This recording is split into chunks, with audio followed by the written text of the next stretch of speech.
Those watching Liverpool vs Roma were left breathless, for 7 goals were scored as the Reds emerged triumphant 5-2 in the first leg of their UEFA Champions League semi-final at Anfield on Tuesday night.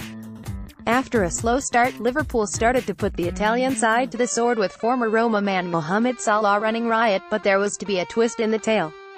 As is often the case with Jurgen Klopp's side, they were unable to hold on to a massive lead as the Wolves came roaring back in the closing stages to score 2 crucial away goals. Here are the statesman's 5 major talking points from a breathtaking encounter in Liverpool. Mohamed Salah for Ballon d'Or? Salah continues to shatter record after record. Photo, AFP. In all probability, the biggest individual prize in world football will be decided between a certain duo, but Mohamed Salah, at the very least, deserves to make the podium.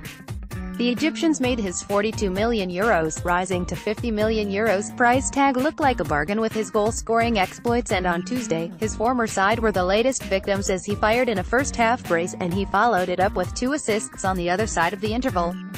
Without any disrespect to Cristiano Ronaldo, there's another thing scoring a plethora of goals and completely another thing single-handedly dragging your team across the finish line.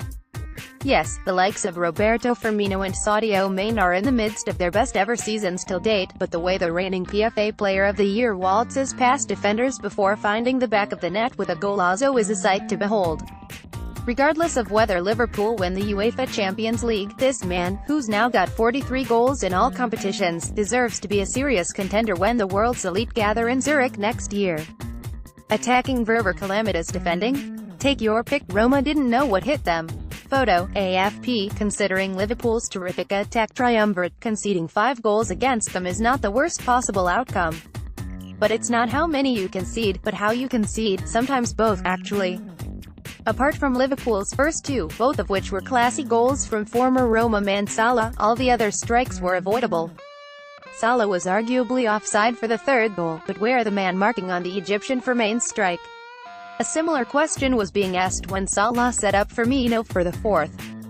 The kind of naivete that the visitors showed while pressing forward was inexcusable, and had it not been for the profligacy of Mane, Liverpool could well have been nearing double digits before the hour mark. And the less said about Firmino's 2nd and Liverpool's 4th, the better. How a 5'11" forward is allowed to head home unmarked from a corner is anybody's guess, and you couldn't have said that the visitors were an Italian side, judging by their defensive inadequacies.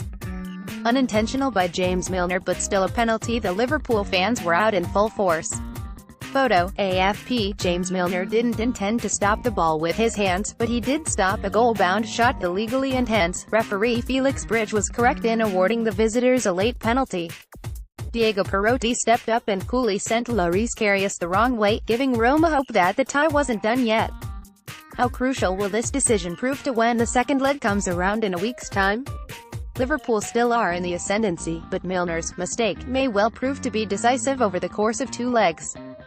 Roma pressed for a 3rd, and while it didn't come in the end, 2 away goals are better than 1, and the Italians will go home the happier of the 2 sides, one feels. Liverpool looked like a different side in final 10 minutes. No prizes for guessing what Klopp's trying to say. Photo, AFP. If Roma's defenders were all over the place for large swaths of the tie, Dejan Lovren and co. returned the favor in the final 10 minutes to allow the Italians a glimmer of hope. The Croatian has never truly looked comfortable in a Liverpool jersey, that's not a secret, but after Virgil van Dijk's arrival, Liverpool's defense had looked in far better shape of late. At 5-0, there was no way back for Roma. Right? Wrong. For this is Liverpool, and just when you thought that they were home and dry, the Merseysiders shot themselves in the foot. Yes, they still hold a considerable advantage, but conceding 2 goals at home when you should have shut out your opponents made Jurgen Klopp a very, very unhappy man indeed. One would have thought after letting a 2-goal lead slip against West Bromwich Albion at the weekend, they had learnt their lesson, but apparently not. No wonder the Liverpool players looked defeated in their post-match interviews. Tie very much in the balance despite Reds' considerable lead. Will Liverpool come to rue Mane's misses? Photo, AFP. After Roma's heroics against Barcelona in the last 8, anything is possible. A 3-goal deficit is no longer insurmountable in the UEFA Champions League. We know that by now, after having seen Juventus claw the return leg in Rome will be an interesting one, for you can bet the Giallorossi will seek to mirror their strong start in the first leg next week. Jurgen Klopp's teams are a delight to watch from a neutral's perspective, but ask any Reds fan and they will tell you that sometimes you can finish your nails as games come to a close. They need to be able to see out games and it can't be put down to a one-off. This is becoming a trend and Klopp will need to sort out the issues before the return leg.